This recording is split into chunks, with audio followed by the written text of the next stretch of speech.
What is up, you guys? The Retro Gamer here, back with another video. I know it's been quite some time since I have posted to this YouTube channel, so I just kind of wanted to say what I've been doing. I've gotten a lot of comments on where I went with the lasers, and truthfully, in my endeavor to make a holographic computer, I have since started a separate company with some really cool projects. So I just wanted to show you guys so that you can take a look and possibly get for yourselves. I just have a couple of them pulled out here. There's a house kit with these nice instructions,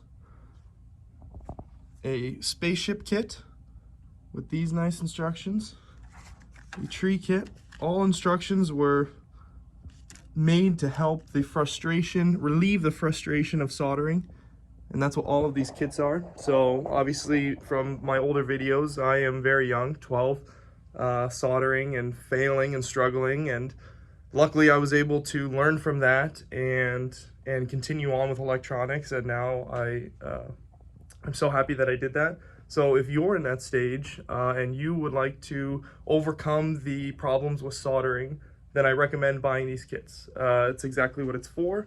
That's exactly how it's designed. The hole sizes are perfect to your components, so you don't have to worry about things falling out when you flip it over.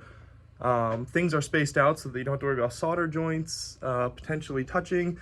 It's listed out wherever there is close solder joints. There's how to solder cards like this, using cardboard as a tool. We have 4 different kits right now. We're coming out with more. You can get your tools included with soldering iron and diagonal cutters, safety glasses, a PCB holder, sponge, solder stand, solder tips, and so much more. And yeah, that's pretty much it. So I will put all the links in the description for our website, and we are now on Amazon. So please take a look and buy if you would like.